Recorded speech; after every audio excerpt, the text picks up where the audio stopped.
सर्दियों की खुश्क और बिल्कुल ड्राई किस्म की हवाओं की वजह से हमारी बहुत ज़्यादा ड्राई स्किन हो जाती है। इवन दैट कि हम लोग जो है ना अपनी बॉडी पे तो कुछ ना कुछ लगा लेते हैं तो वेल एंड गुड, वो ठीक हो जाती है। लेकिन जो हील्स हैं, जो पैर हैं, वो इतने ज़्यादा ड्राई होते रहते हैं कि वक्त के साथ साथ अगर हम उसका ख्याल ना करें तो इतनी हील क्रैक हो जाती है कि उसमें से ब्लीडिंग शुरू हो जाती है। इवन दैट कि चलना फिरना मुश्किल हो जाता है। अच्छा, इसमें वजह मेन ये होती है कि हमारी पूरी बॉडी का वेट जो होता है ना, क्या होता है, पैरों पे होता है।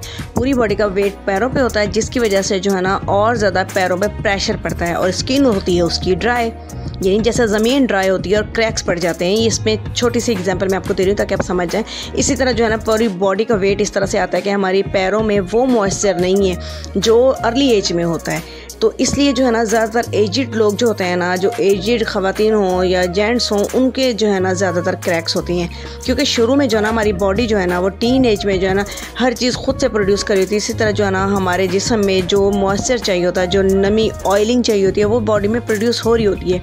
लेकिन जो है ना वक्त गुजरने के साथ साथ वो भी ख़त्म हो जाता है। तो इसलिए जो है ना वहाँ हमें आउटसोर्स जो है ना वो कुछ ना कुछ देना पड़ता है।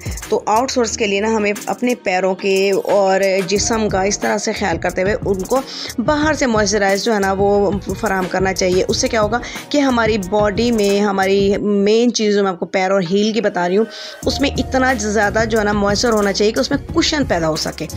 तो कुशन पैदा होगा तो हमारी चाहे बॉडी का वेट भी आ जाए, कुछ भी हो, तो उसमें जो है ना क्रैक्स नहीं पड़ेंगे। तो फर्स्ट ऑफ ऑल जो है ना हमें, मैंने आपको पूरी डिटेल में, बहुत ज़्यादा डिटेल में समझा लिया। तो हमें जो है ना सबसे पहले अपने पैरों के लिए जो है ना मॉइस्चर लॉक करने के लिए, जो हम नेचर से बहुत दूर चले गए ना, नेचुरल किस्म की मैं आपके लिए रेमेडी लेकर आई हूँ। इतनी ज़्यादा ज़बरदस्त है ना कि आप ये एक दफ़ा बनाएंगे ना तो आपकी ये जो सर्दियों के 2-3 महीने ना आराम से गुजर जाएंगे और आपके बिल्कुल पैर जो है ना ख़राब नहीं होंगे।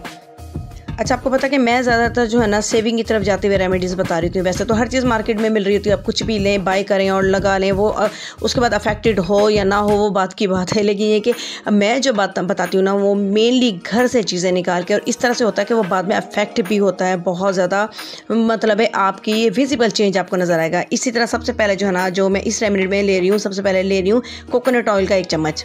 अच्छा, आप इसी लिहाज से ना जैसे भी आप अगर डबल उसमें बनाना चाहें ना क्वांटिटी में, तो आप ये सारे रेशो को डबल कर लीजिएगा, ठीक है। इसके बाद ग्लिसरीन जो है ना वो ज़रूर जाएगी, उसका भी 1 चम्मच आपको चाहिए होगा। इसमें ग्लिसरीन में तो बहुत ज़्यादा मॉइस्चर होता है, बहुत ज़्यादा मॉइस्चर होता है, वो आपकी बॉडी का मॉइस्चर मज़ीद लॉक करेगी, ठीक है जी। ये हो गया ग्लिसरीन का 1 चम्मच चला गया। 1 चला गया हमारा कोकोनट ऑयल का। और इसके बाद थर्ड चीज़ जाएगी हमारा जो है सरसों का तेल, जो कि बड़ी ही देसी किस्म की रेमेडी है।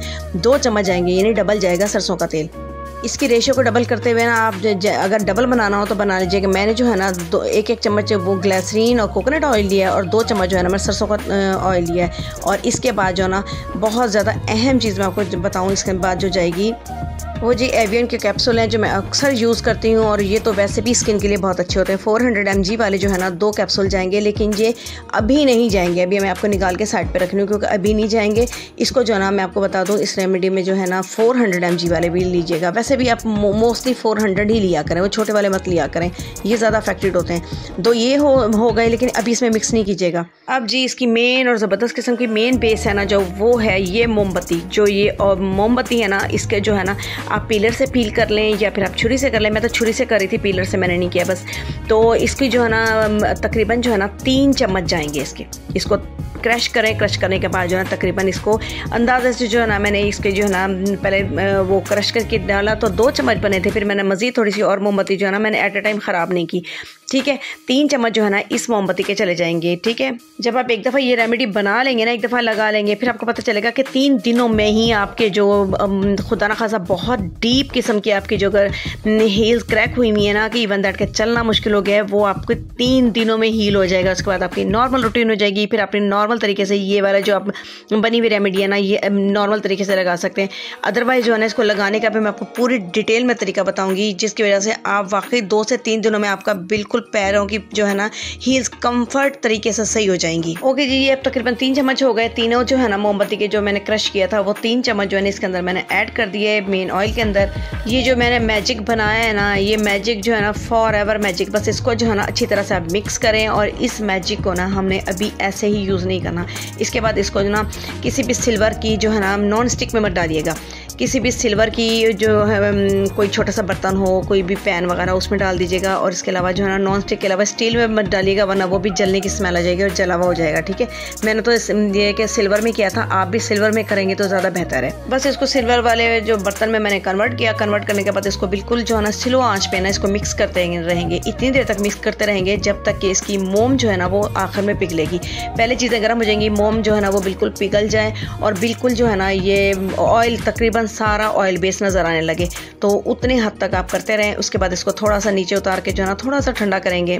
जब ये हल्की सी ठंडी हो जाएगी ना, फिर इसके बाद हमने वो एवियन के जो कैप्सूल 2 निकाले थे ना, वो इसमें ऐड कर देंगे और अच्छी तरह मिक्स करेंगे। ये जमने लग जाएगी, लेकिन डजंट मैटर, आप ना उतनी स्पीड में कर लीजिएगा। अगर जम भी जाए तो भी आप डबल बॉयलर से कर सकते हैं, यानी पानी उबला हुआ जो है ना उबाल के थोड़ा गर्म करके उसके अंदर भी रख सकते हैं, उससे भी हो जाएगा। वरना ये कि दोबारा इसको गर्म करें, कोई इशू नहीं है, कोई वो नहीं है।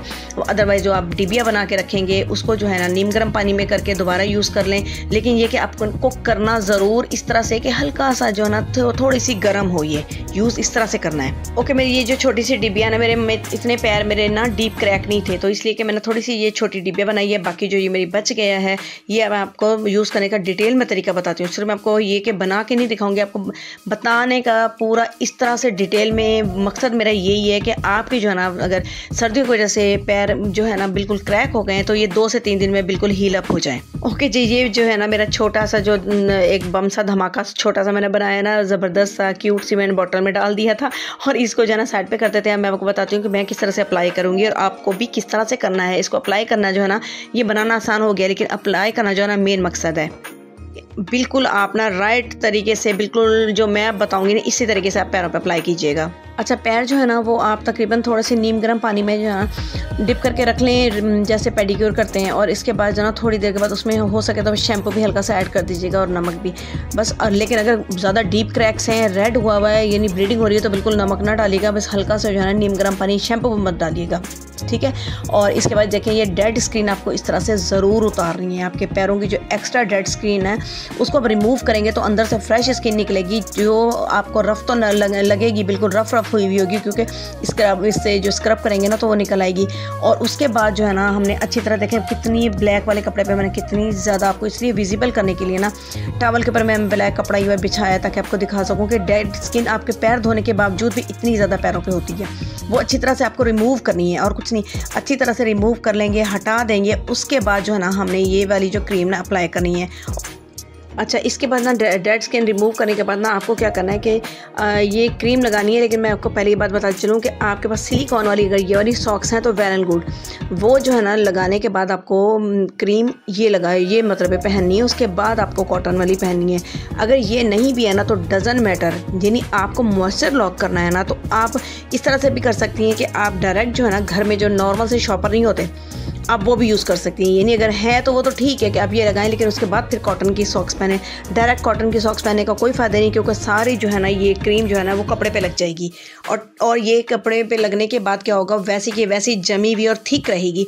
अगर हम ये जो है ना सिलिकॉन वाली सॉक्स या कोई भी शॉपर वगैरह पैरों पे चढ़ा लेंगे ना, तो वो हमारे पैरों से जो हीट प्रोड्यूस होगी ना, तो उससे ये मेल्ट होती रहेगी और हमारी बॉडी के अंदर जो है ना वो जज्ब होती रहेगी। बात समझ रहे हैं? मैं आपको इतनी डिटेल में इतनी उससे बता रही हूँ इसलिए कि आपको ना बात बिल्कुल जो है ना आपको अंडरस्टैंड हो जाए कि मैं आपको क्या बताना चाह रही हूँ। इसमें क्या होगा, अगर हम लोग डायरेक्ट सॉक्स कॉटन वगैरह की पहन लेंगे ना, उसमें क्या होगा कि वो चीज़ जो है ना गर्म नहीं होगी। क्योंकि इस वाली जो रेमेडी में ना मैं आपको जो क्रीम बताई है, इसको जो है ना अपनी बॉडी के जो हमारा टेम्परेचर है ना उससे हर वक्त मेल्ट होते रहना है। डायरेक्ट अगर हम कोई भी सॉक्स पहन लेंगे ना तो उससे जो है ना वो कपड़ों पे लग जाएगी, यानी सॉक्स पे लग जाएगी। ठीक है, डायरेक्ट शॉपर पे जो है ना कोई भी घर का जो मुख्तलिफ़ किस्म के शॉपर पड़े होते हैं ना, वो उसके ऊपर पैरों पे लगा लें। और उसके बाद जो है ना कोई भी अपने हस्बैंड की अच्छी सी सॉक्स उठाएं क्योंकि वो थोड़ी मोटी होती है, हम लोग की सॉक्स थोड़ी सी जो ना पतली सी होती है स्किन वाली, तो वो जो है ना उसके ऊपर जो है ना आराम से चढ़ा लें। अगर वो आपके हस्बैंड आपको सॉक्स ना दें तो चोरी उठा ओके जी, बस हम मज़ाक को ख़त्म करते हैं। और ये जो है ना अच्छी तरह से ये जो क्रीम है ना ये पैरों पे इस तरह से आपको ना लेप लगा के ना मसल के पैरों पे अच्छी तरह से लगानी है। मेरा पता नहीं लाइट को क्या मुसीबत पड़ गई थी सारी, अब फिर अंधेरा हो गया, पता नहीं क्या हो गया है। चले एनीवे, फ़िलहाल जो वीडियो तो ख़त्म करूँ। और ये जो है ना अच्छी तरह से लगाने के बाद ना इस तरह से बिल्कुल जैसे वो नहीं क्रीम लगाते हैं, बिल्कुल इस तरह से लगाएं कि बिल्कुल थोप के लगानी है। अगर आपके ज़्यादा पैर वो हुए हुए हैं, क्रैक हुए हैं। पता है क्या होगा कि जब हम लोग जो है ना अपने पैरों के ऊपर जो है ना कोई सा भी शॉपर या फिर ये जो है सिलिकॉन वाली सॉक्स पहन लेंगे ना, और उसके बाद जो है ना एक और सॉक्स की लेयर आ जाएगी, डबल सॉक्स ये हो गई, उसके बाद ब्लैंकेट में पैर होगा, तो ये जो है ना हमारी बॉडी जो है ना उसकी जो हीट से ये मज़ीद जो है ना चीज़ें पिघलती रहेंगी और बॉडी में अब्जॉर्ब होती रहेंगी और हमारी ड्राइनेस जो है ना बॉडी के अंदर वो ख़त्म करती रहेंगी। ठीक है, और इसके बाद जो है ना सुबह बिल्कुल फ्रेश होंगी। आप 3 दिन के लिए करके देखें, बेहद ज़बरदस्त किस्म के आपके पैर हो जाएंगे। और उसके बाद जो है ना फिर रूटीन में जो है ना वो हल्की सी लगाएं, हल्की सी को ये सॉक्स पहने, डेली की डेली सो जाया करें। इससे जो होता है ना ज़बरदस्त किस्म के आपके पैरों के रिजल्ट आराम से आपको पता चल जाएंगे। और विंटर में ना कभी भी पैर क्रैक नहीं होंगे, बिल्कुल भी हील क्रैक नहीं होंगी, पैरों में बहुत ज़्यादा अच्छा मॉइस्चर लॉक हो जाएगा। ओके जी, होप दैट आपको मेरी बहुत डिटेल वीडियो जो है ना पसंद आई होगी। अगर पसंद आई तो उसको लाइक और शेयर ज़रूर कीजिएगा और कमेंट ज़रूर दीजिएगा कि इसमें जो है ना आपको कैसा लगा। और ओके जी, मैं इजाज़त चाहती हूँ। टेक केयर, अल्लाह हाफिज़।